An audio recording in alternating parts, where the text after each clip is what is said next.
Welcome to another episode of The Pipeline, an S&P Global Market Intelligence podcast that dives deep into the world of M&A and IPOs. I'm your host, Joe Mantone, and today I will speak with Jay Ritter, who is the director of the IPO Initiative at University of Florida's Department of Finance. Jay has spent decades researching IPOs, and he is a go-to source for anyone who is interested in learning about the topic. Jay, thank you for joining us. Pleased to be here. So, Jay, I want to chat about your work with the IPO Initiative. I also want to get into some of your thoughts on the SEC's efforts to increase IPOs, and I want to hear your take on some of the high-profile IPOs, SpaceX and OpenAI, that we're expected to see later this year. To get us started, can you explain a little bit about the IPO Initiative, what it is, and how it came about? A few years ago, I retired from teaching. I'm a professor emeritus, and my dean and I decided, rather than having a title of just professor emeritus, since I was still working part-time, dealing with IPOs, maintaining my website, and talking with journalists, that I needed a title. And we were struggling around for a title and came up with director of the IPO Initiative. And your website, I know it includes a host of data about IPOs, and it goes back some time, right? Yes, for most tables, I started in 1980. Some of the tables started out as tables from academic articles. Most academics, they publish something and then forget about it. A lot of them, after publishing them, I decided, each year I can keep updating it. But then a lot of the tables came about in response to questions from journalists and policymakers and venture capitalists about, what about tech stocks? How have their IPOs done relative to companies in other industries? What about profitable companies? And, 6 years ago when the SPAC boom started, I added some things on SPACs. It's great. You make those updates, and the data is open to anybody, right? Yes. Have there been any groups who have used your data that sort of surprised you? Made you say, wow, I didn't realize this was going to be relevant to this type of user? Not really. I get a combination of students around the world asking questions, journalists, policymakers, SEC people, etc. And actually, next week, I've got a call scheduled with French government officials about what they can do to get more IPOs in France. Venture capitalists and others use it for benchmarking. France, that's interesting. Would you say that your database is sort of a keeper of records, or do you advocate for any particular policy stance? Well, I've got opinions on various policies, but mainly I want to be able to provide facts so that people can make evidence-based decisions. Some of the segmentations that are there, for instance, I separate penny stocks. Indeed, in almost all of the tables, I screen out penny stock IPOs. Most of them only raise $6 million or so. They generally have no institutional following. Since a lot of the numbers are equally weighted averages of returns or profitability, that including apples and oranges might give a distorted view of what the apple market is like. The bigger IPOs that institutional investors invest in are quite different from the penny stock IPOs that are peddled to unsophisticated retail investors. Right. Okay. So you try to strive to make the data clean and keep up the integrity. And then in your conversations with regulators, is that where you might express an opinion or a thought on a certain topic? Yes, for penny stock IPO, which in the 80s and 90s were fairly common In 1990, the Penny Stock Reform Act was passed that put in certain requirements, but actually NASDAQ's listing requirements had been altered that it largely cleaned up the penny stock IPO market before the SEC belatedly acted.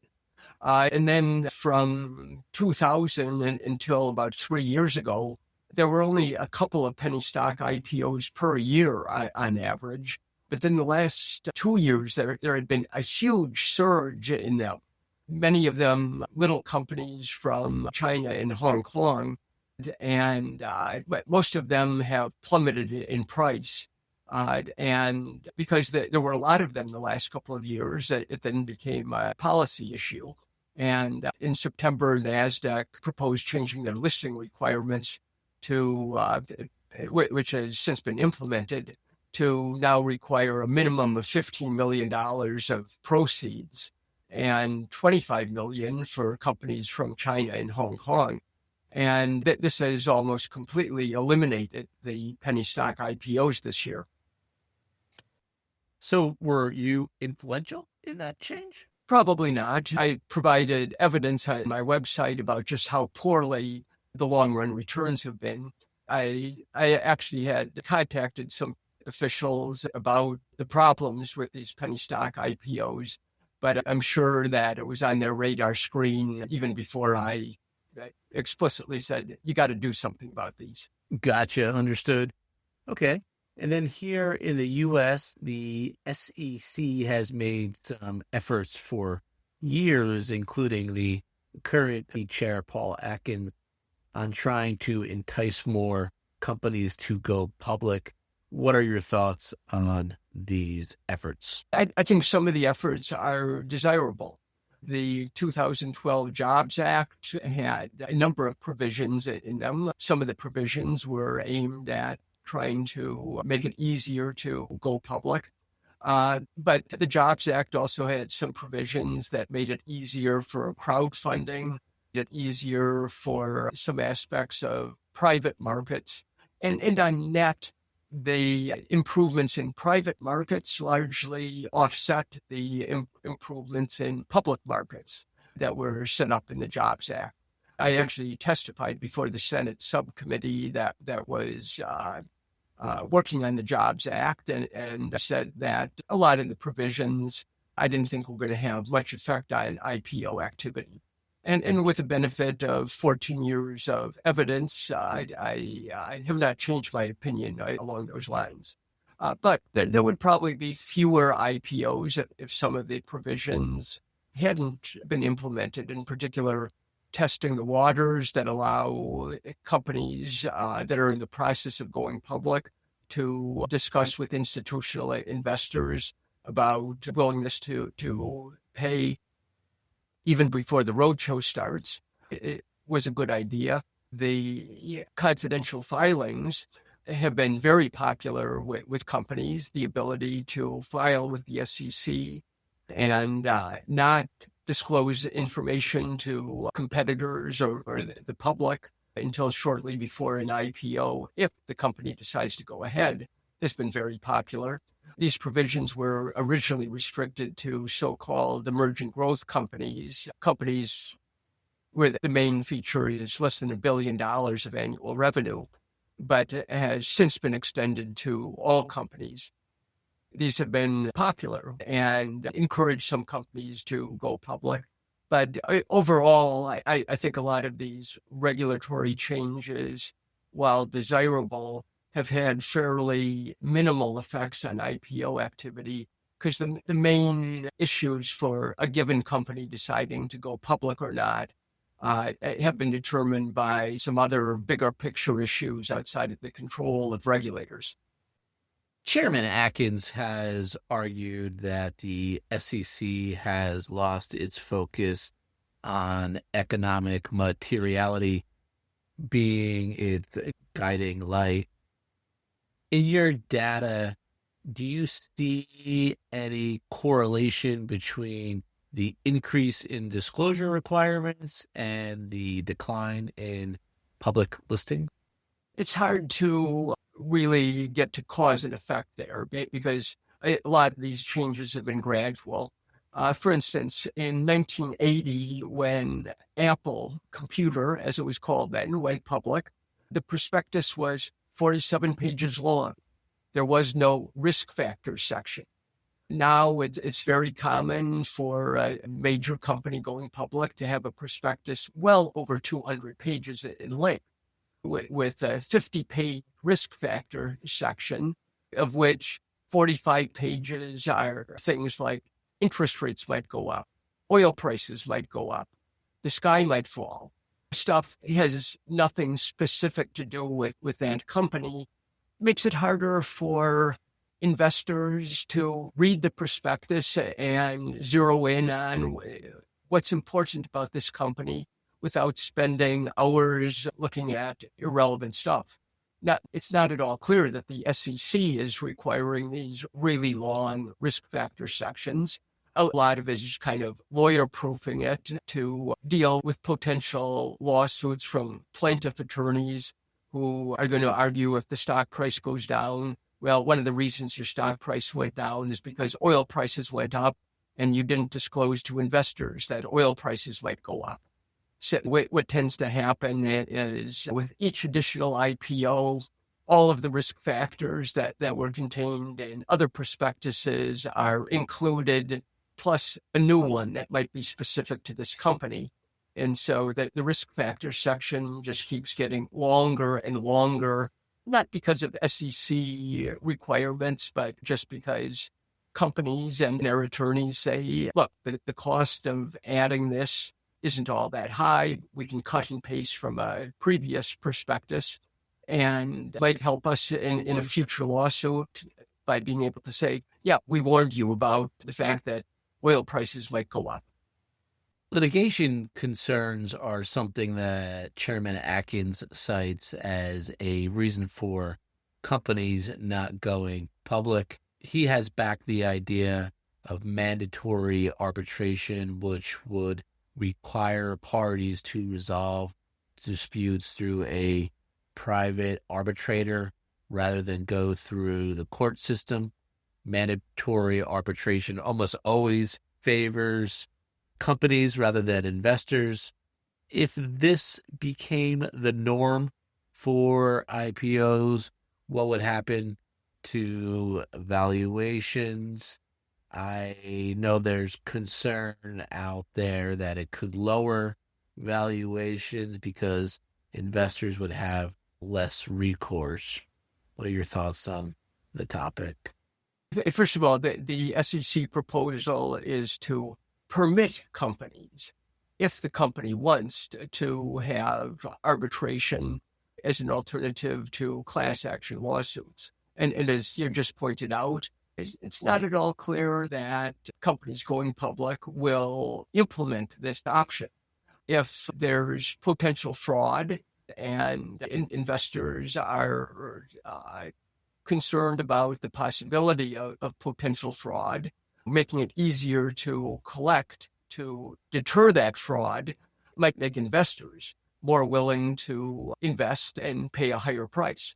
On the other hand, there is a concern, a valid concern, about excessive lawsuits, just having the plaintiff lawyers try to reach a settlement where the lawyers pocket some money without investors benefiting.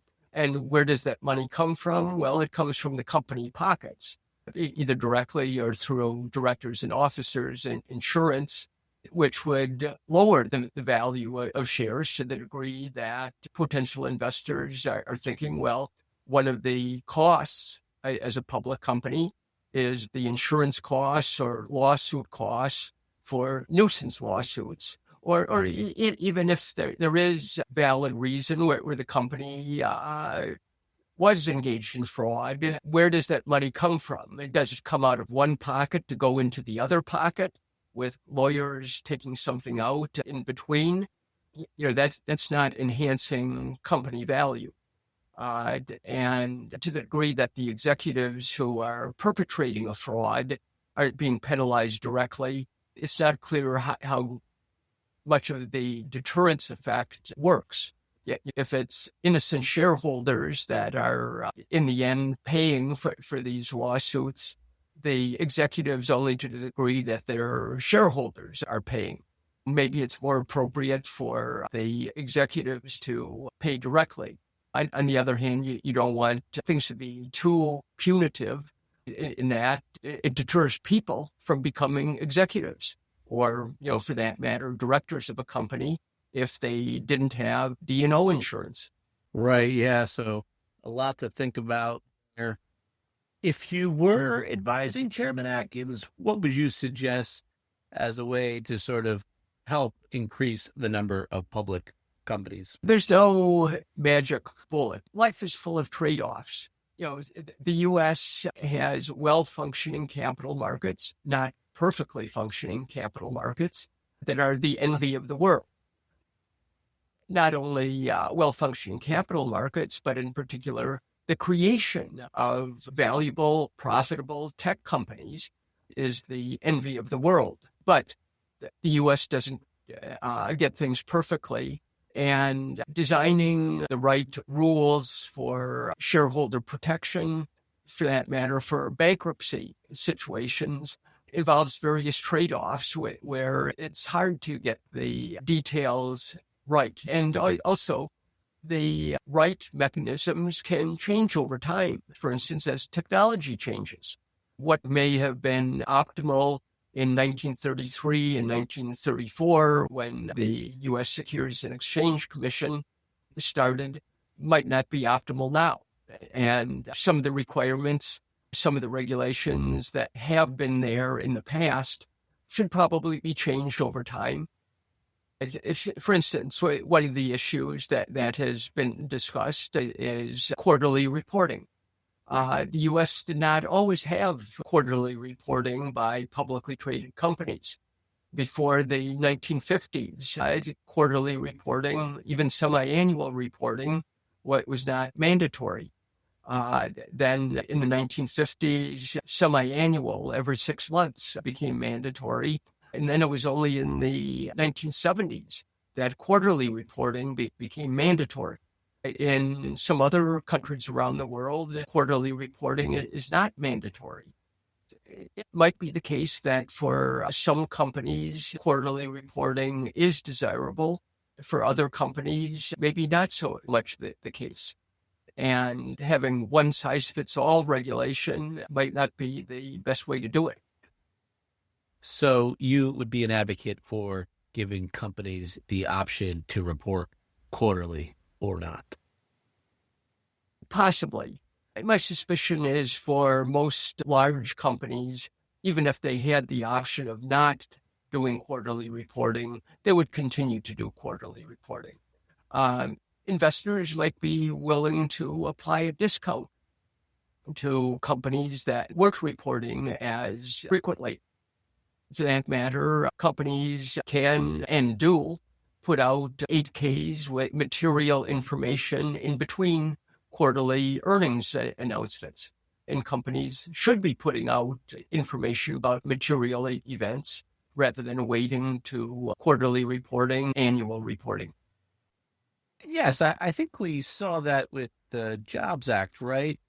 The Jobs Act gave some companies the option to opt out of some requirements for Sarbanes-Oxley, I believe it was. But many of those companies were doing it anyway. Yes, I think we saw that with the Jobs Act, right? The Jobs Act gave some companies the option to not meet all of the requirements for Sarbanes-Oxley, I believe it was, but some companies were doing it anyway. Yeah, I think we saw that with the Jobs Act, right? Where the Jobs Act it gave companies the option to not meet all the requirements, I think, of Sarbanes-Oxley, but some of them were doing it anyway because the market was asking for it. Yeah, the SEC has also made distinctions between large reporting companies and smaller companies, and these have been in regulations various regulations for many decades. For instance, with shelf registrations, for many years, they were limited to companies only above a certain market cap. Some of these regulations have been changed over time. For instance, with IPOs and emerging growth companies, some of the regulations that the lower requirements with emerging growth companies have been extended to all companies now. And some of the things that are available to emerging growth companies where they didn't have to do certain things, a lot of companies have voluntarily done it anyway. With more companies staying private longer, the SEC has talked about making it easier for a greater number of investors to get exposure to the private markets. Some of the ideas are having 401ks invest in private equity and also widening the definition of accredited investors. What are your thoughts on this? Would this only give companies more reason to stay private? I think this would discourage companies from going public by making it a little more attractive to remain private.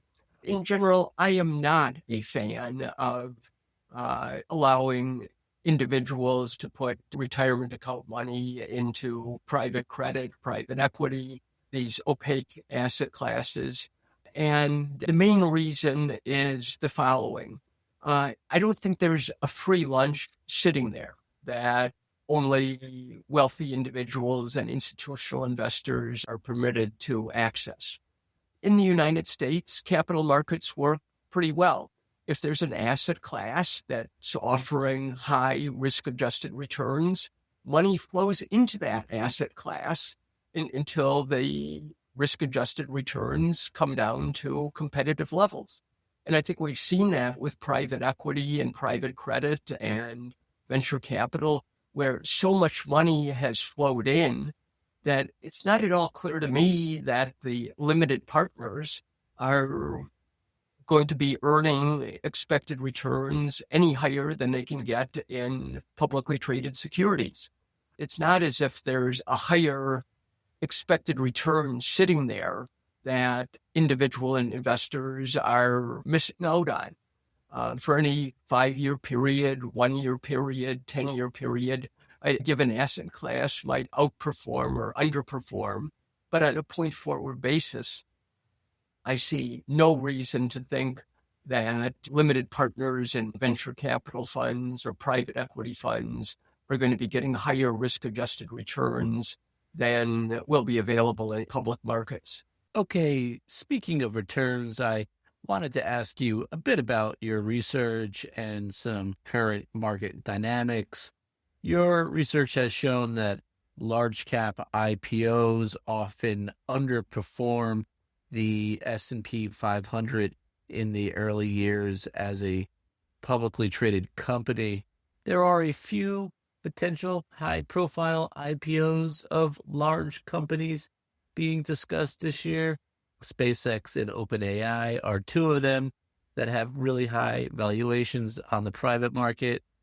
Will these companies face a more difficult task in trying to outperform the broader market if they do become publicly traded companies? There are several ways to slice the data. My research has found, and there's a table on my IPO data website showing it, that probably the best single predictor of long-run performance, my preferred measure is 3 years after the IPO, is the revenue of the company before going public. For companies that have inflation-adjusted annual revenue of at least $100 million, on average, they jump on the first day. During the next 3 years, for investors who bought in the market, companies that have at least $100 million in sales basically match the market, neither underperforming substantially nor overperforming substantially. On the other hand, companies with few sales have not done well. On average, they have substantially underperformed. especially those with less than $50 million in annual sales. I think this is actually one of the reasons why there have been fewer of these smaller companies going public.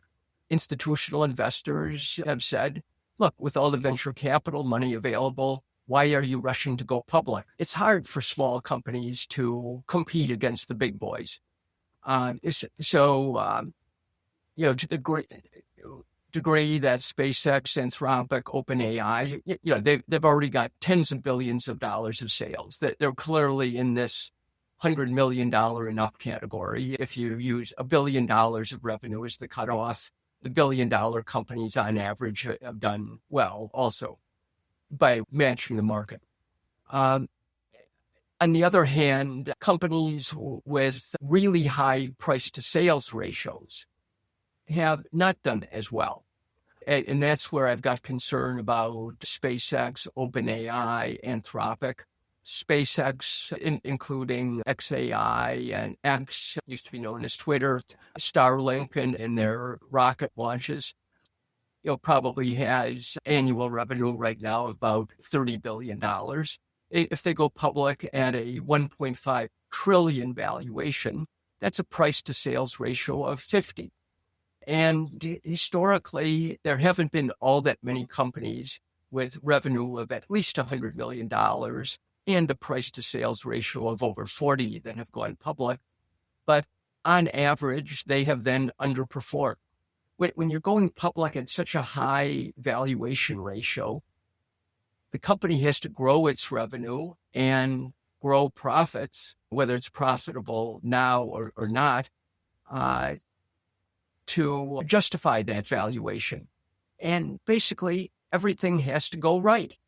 And it's just really hard for a company, even a great company like SpaceX, to have everything go right to grow into that valuation. At 1.5 trillion, let's say the company eventually sells at a PE ratio of 20. That means $75 billion of annual after-tax profits. Very few companies have ever achieved that level. With SpaceX, it could happen. In March, PitchBook put out an analysis about how can we justify a 1.5 trillion valuation for SpaceX. Their main assumption was that the number of users of Starlink would grow from 20 million currently to 1.2 billion worldwide users. That could happen.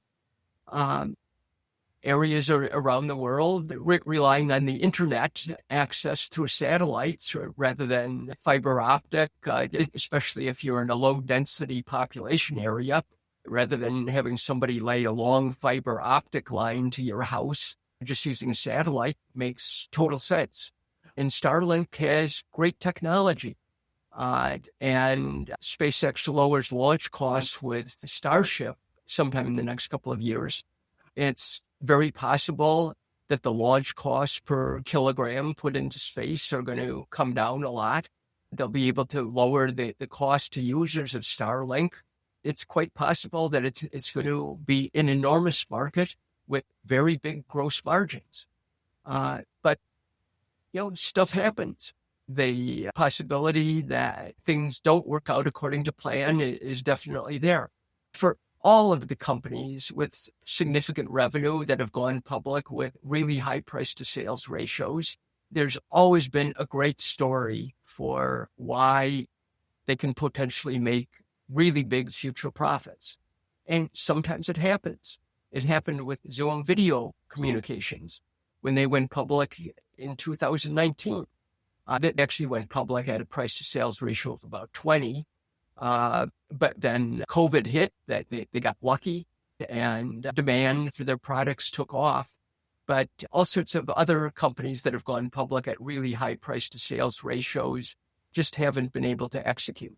And that's the danger with OpenAI, Anthropic, and SpaceX. Great companies, but what's the right valuation?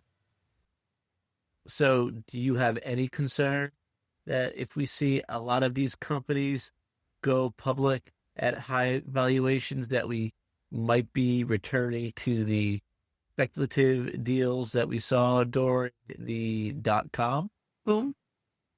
I think a big difference there is a lot of the companies that went public then were at a very early stage. Some were pre-revenue. They did not have a product that had demonstrated success in the marketplace. Starlink has 20 million users, paying users, great product. SpaceX has very low cost rocket launches, and they've got great technology. And they're in businesses where there aren't going to be a lot of competitors bringing down profit margins. It's not the restaurant business where if you're not making money now, when are you going to? And nobody makes enormous profit margins in the restaurant business. But there are some verticals, narrowly defined industries where there might be a network effect. With Google, who wants to use the 8th best search engine? With Facebook, if all your friends are using Facebook, why do you want to use a social media platform that's got a tiny market share? There are some areas with network effects where it tends to be winner take all, where it can be enormously profitable and a big addressable market. There are other industries where the technology is so complicated that the possibility of many new entrants coming in and successfully competing and driving down profit margins is minimal. For the Dutch company ASML, for their lithography machines, they are really complicated. They don't have to worry about competition. For building big commercial jetliners, Airbus and Boeing have a duopoly. Other companies around the world have tried to compete, and it's just really complicated to get everything right. And with OpenAI, Anthropic, SpaceX, I think it's very likely that they're going to have very little in the way of competition, potentially really big markets. They should be valued at high valuations, but the sky is not the limit. So the concerns there are more along the lines of shareholder returns not meeting expectations as opposed to companies failing like they did during the dot-com days. Right. That with SpaceX, if it goes public at a 1.5 trillion valuation, what if it grows to become one of the world's most valuable companies in the league with Alphabet and NVIDIA at over $4 trillion? Well, that's only 200% upside potential. When NVIDIA went public in January of 1999, after the first day of trading, they had a market cap of $600 million. There was a lot of upside potential there. If they had gone public at a valuation of $600 billion, the upside potential would have been a lot less. Okay, great. Well, we'll see how it all plays out. I think this has been a really interesting discussion. And Jay, I appreciate all the time that you have taken with us today. So thank you very much for joining. My pleasure. That'll do it for this episode of the Pipeline Podcast. We thank Jay Ritter, Director of the IPO Initiative and Professor Emeritus at the University of Florida, for joining us. And we thank you for listening.